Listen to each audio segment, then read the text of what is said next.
The brain. You are not your brain, but your brain determines how much of you get to experience. It is the gatekeeper of awareness, the filter between the infinite within you and the physical world around you. You can call it a supercomputer, you can call it a mystery, but above all, you must call it what it is, a consciousness limiting tool. Your brain is not designed to show you everything, it's designed to show you just enough for survival.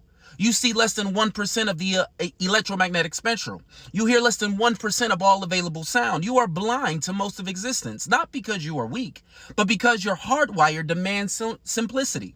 Universal consciousness may be infinite, but it must pass through this bottleneck, and that bottleneck is different for every single person.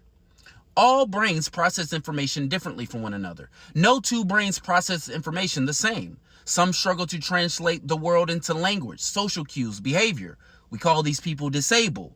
But that word just means one thing. They are not designed for the society that we built. My daughter, for example, is what the world calls autistic. But in her world, she's just existing, like you, like me.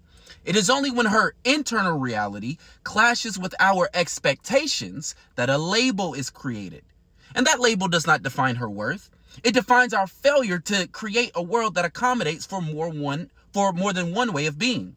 We must stop acting like there's one standard brain and everybody else is broken. Every brain is a different translation of the infinite, and every translation matters. Intelligence is matrical. We've been lied to about what intelligence is. Society told us that it's a number, a score, an outcome on a test designed by someone else. But the overman knows the truth. Intelligence is not a line. It is a matrix. And the brain is not a ranking system. It's a filter.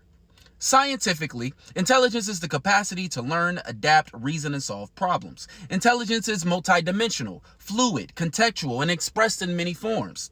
There's analytical intelligence, logic, strategy, pattern recognition, traditional problem solving. You have creative intelligence, innovation, imagination, originality, play, emotional intelligence, empathy, self-awareness, emotional regulation, practical intelligence, real-world adaptability, street smarts, navigation. Moral intelligence, discernment of right and wrong, aligned action, inner compass. Social intelligence, reading people, leadership, group dynamics.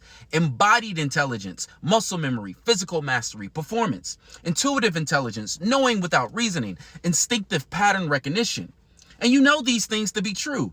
You know an analytical guy who lacks self-awareness. You know a multi-sport athlete that can dominate any physical competition but doesn't hang around the right crowd. Or a CEO that has a moral compass of a criminal. All these people are intelligent in their own right. None of these types are inherently superior.